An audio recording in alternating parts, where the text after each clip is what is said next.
Assalamualaikum dan selamat sejahtera. Bertemu lagi kita dalam Education Intelligence bersama saya, Cikgu Inspektor Kadet Muhammad Taufik bin Ibrahim, Cikgu Sains Tingkatan 4 anda. Alright.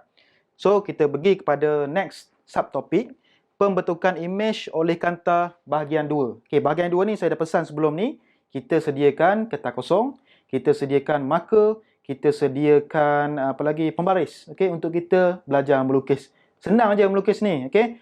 Pelajar budak tadika boleh. Okey, kalau ikut cakap saya lepas ni. Alright. Sebelum tu saya nak tunjuk sikit gambar. Ni ialah kanta cekung, ni ialah rajah sinar cahaya yang sebenar, okey? Alright. Sebelum kita masuk kepada bahagian 2 ni, kita jawab dulu soalan yang saya tinggal untuk anda semua sebelum ni. Okey, daripada bahagian 1. Soalan yang pertama, antara berikut yang manakah bukan alat yang menggunakan kanta? Okey, alat optik ada guna kanta, ada guna cermin, ada guna macam-macam lah. Tapi dalam alat-alat ni, mana yang tak guna kanta? Okey, mata manusia. Mata manusia. Okey, mata kita ni merupakan alatan optik yang dijadikan semula jadi oleh Tuhan kita. Sangat bagus, sangat tahan lama. Expired date dia kalau orang tu 40 tahun, 40 tahun tak rabun lagi. Tu dia punya jaminan 40 tahun. Mana ada cermin mata sampai 40 tahun? Dia punya warranty. Alright. So, mata manusia ni guna kanta.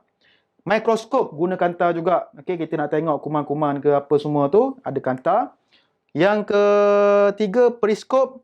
Yang ni tak guna kanta. Yang ni guna cermin satah. Okey, ataupun prisma. Alright. Teleskop guna kanta. So, jawapannya ialah periskop. Sebab periskop ni ada yang guna prisma, ada yang guna cermin satah. Ni kita akan pergi next topik selepas ni. Saya akan terang macam mana prinsip kerja setiap alatan optik itu. Ada subtopik yang kita akan belajar lepas ni. Okey, soalan yang kedua, apakah yang diwakili oleh huruf F, U dan V? Kalau kita tengok gambar rajah, F, U, V. Apa dia F, U, V? Okey, kita dah belajar sebelum ni. F ialah panjang fokus, U ialah jarak objek, V ialah jarak imej. Kita refresh balik. F ialah titik fokus, F besar. Okey, O ialah pusat kanta. Okey, ni ialah objek, ni ialah imej. Ni rajah sinar yang pertama, rajah sinar yang kedua, terus okey, yang pertama ni melalui kanta pergi ke titik fokus. Refresh saja, okey. So jawapannya ialah C. Okey, soalan yang ketiga, antara pernyataan berikut, yang manakah benar mengenai kanta cembung dan kanta cekung? Alright. Kanta cembung dan cekung hanya memantulkan cahaya. Salah. Okey, dia memantulkan dan membiaskan cahaya. Okey. Macam mana kanta boleh memantulkan cahaya? Ada pantulan dalam penuh. Nanti kita belajar. Alright. So, dia bukannya hanya memantulkan cahaya. Dia juga membiaskan cahaya. Alright. So, salahlah A ni. Kanta cembung mencapahkan cahaya. Manakala kanta cekung menumpukan cahaya. Ni pun salah. Okay. Kanta cembung yang tumpukan cahaya. Kanta cekung yang mencapahkan cahaya. Okay. B salah. C. Kanta cembung dan kanta cekung mempunyai bentuk fizikal yang sama. Lagilah salah. Cembung kita dah bagi tahu, cembungnya macam huruf B, dia cembung gemuk. K cekung macam huruf K ramping. Okey, cembung ni macam lelaki lah. Okey, perempuan ni ramping macam perempuan. Fizikal tak sama. Alright. So C pun salah. D, kanta cembung menumpukan cahaya, manakala kanta cekung mencapahkan cahaya. Ni ialah jawapan yang betul. Alright. Okey, kita masuk kepada part 2. Okey. Imej yang terasa, kita ulang balik. Imej yang terasa daripada kanta cembung bergantung kepada kedudukan objek ataupun jarak objek daripada pusat kanta. Okey? Ada 5 tempat kedudukan objek yang menghasilkan imej yang berlainan. Yang pertama, apabila dia berada lebih jauh daripada 2 kali F ataupun lagi jauh daripada 2 kali panjang fokus. Okey? Yang kedua, berada di atas 2 kali fokus. Yang ketiga, berada antara titik fokus dan 2 kali fokus. Yang keempat, berada di atas titik fokus. Dan yang kelima, berada kurang daripada titik fokus. Okey, dia akan menghasilkan imej yang berlainan. Ni kata cembung Jangan salah faham. Alright. Okey, kita pergi. Ni masuk bahagian melukis. Sediakan pensel, pembaris dan kertas. Okey. So, untuk kes yang pertama, objek lebih besar daripada 2F. Okey, objek lebih jauh daripada 2F. Kita teruskan dengan lukisan kita.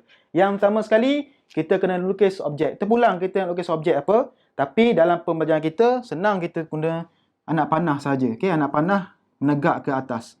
Okey, kenapa ada anak panah? Sebab ada kepala, ada kaki. Alright. So, ni ialah objek kita. Okey, ingat apa yang saya ajar sebelum ni? Okey, tak cantik. Kita guna yang merah ni, kita buat objek color hitam. Rajah sinar baru kita guna color merah. Okey, objek. Okey, berada lebih besar daripada 2F. Kita tanda sikit, ni ialah titik fokus. 2 kali fokus, titik fokus, 2 kali titik fokus. Alright. So, rajah sinar yang pertama. Pembaris. Marker, awak guna pensel lah. Alright. Rajah sinar yang pertama daripada objek. Terus kepada pusat kanta.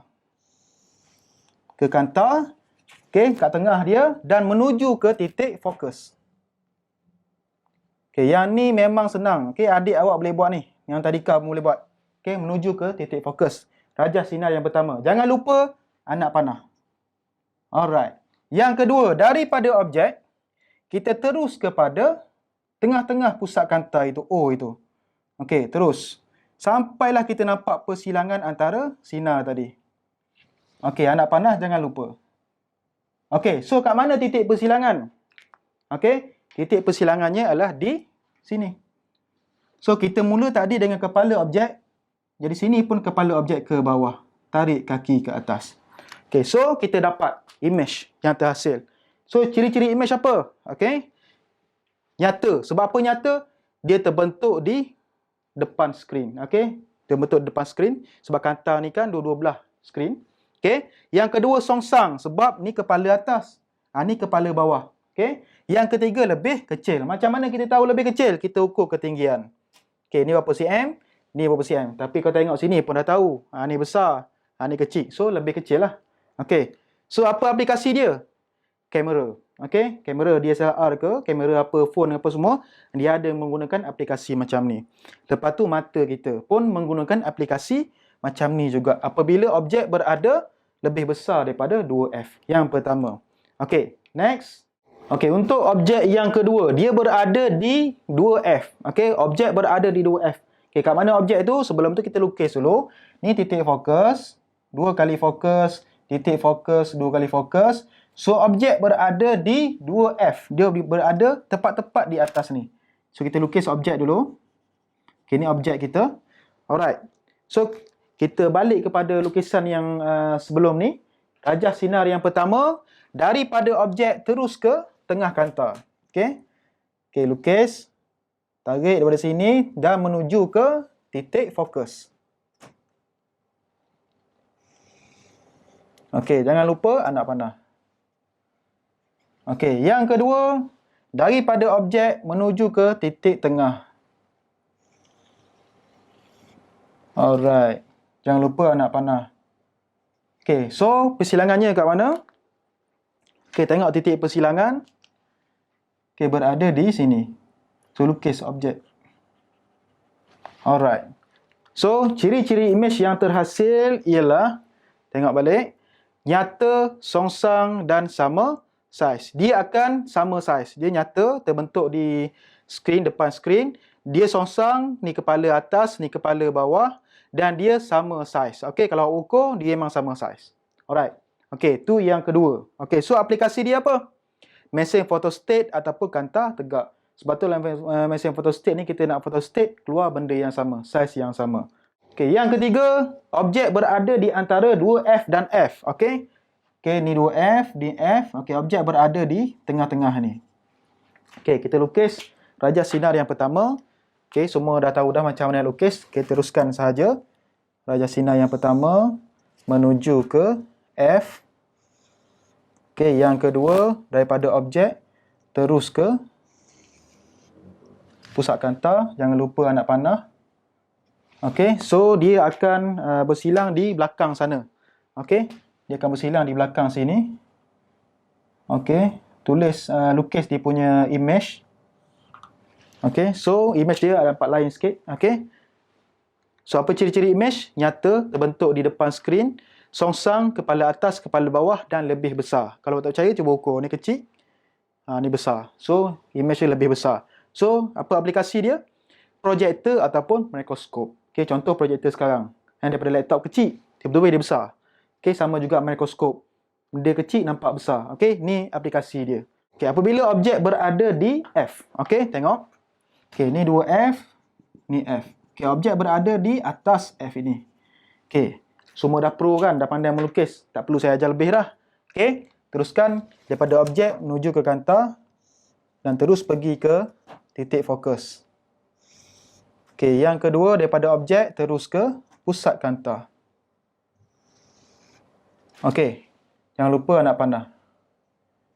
Okey, tengok. Ini pelik. Okey, yang ini tak ada persilangan. Okey, kalau tak ada persilangan, tak ada objek. Tak ada image. Tak betul juga tu. Dia ada image. Image-nya terbentuk di infinity. Tengok ciri-ciri image dia. Okey, image di infinity. Okey, infinity maknanya apa? Apabila bersambunglah dua garis ni sampai infinity, tahu jauh kan? So jauh. Okey. So aplikasinya ialah teleskop. Okey, sebab tu kita nampak daripada bulan, bintang jauh kan? Image dia berada di infinity, sangat jauh. So ni aplikasi dia. Okey, yang terakhirnya ialah apabila objek kurang daripada titik fokus. Apabila objek berada di sini. Okey, apa hasil dia? Okey, cuba kita lukis. Apa image yang terhasil? Okey, yang pertama, okey, pergi menuju ke titik fokus. Okey, anak panah. Okey, selepas tu daripada objek menuju ke pusat kanta. Okey. Okey, kalau nampak cahaya macam ni, dia tak selari. Dia mesti bersilang. Sama ada di sana atau di sini. So, kita boleh tarik di belakang. Okey, tarik di belakang, dotted line. Garis putus-putus. Okey, sampailah dia bersilang. Okey, nampak? Dia dah bersilang dekat sini. Okey, so image-nya terbentuk di sini, di sebelah sini. Okey, persilangannya di sini. So, ni ialah image dia. So, apa ciri-ciri image dia? Okey. Yang pertama, maya, sebab dia terbentuk di belakang skrin. Tadi semua kat depan, serang dekat belakang. Okey, dia tegak, kepala semua atas dan dia lebih besar. Okey, dia lebih besar. Ni image. Lebih besar. So, aplikasinya apa? Kanta pembesar. Okey, memang dia nak membesarkan sesuatu image. Dan image tu ialah image maya. Alright. So, itu ialah pembentukan image oleh kanta. Okey.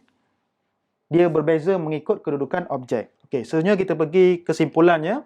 Okey, kalau jarak objek kurang daripada 2F, ni ciri-ciri image dia.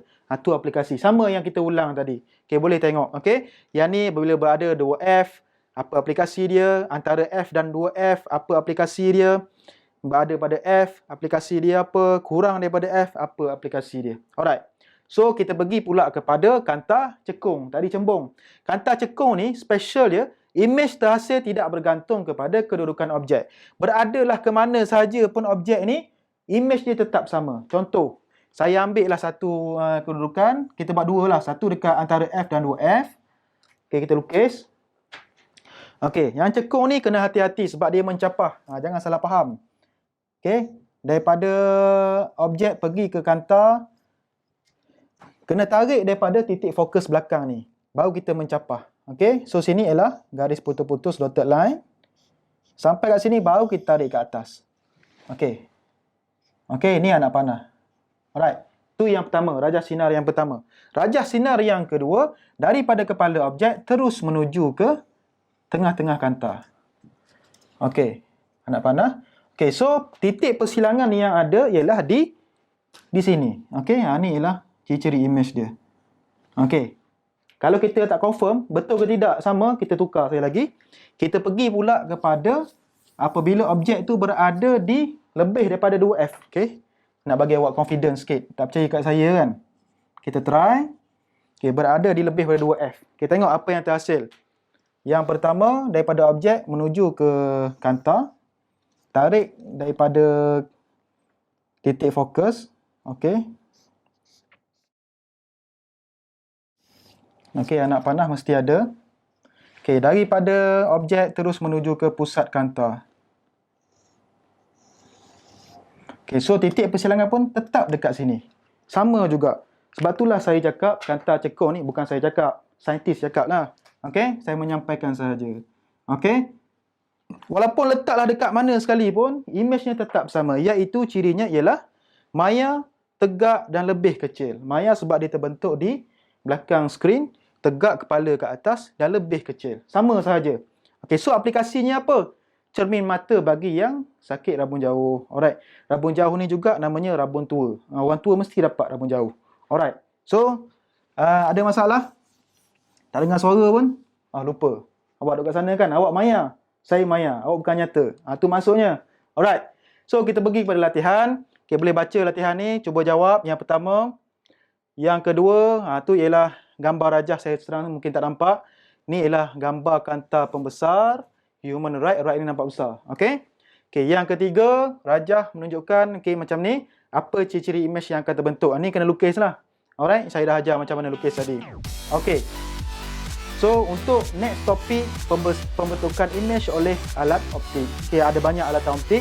Apa yang kita boleh tengok aplikasi tadi lah. Okay, setakat itu saja. Sekian, terima kasih. Assalamualaikum dan selamat sejahtera.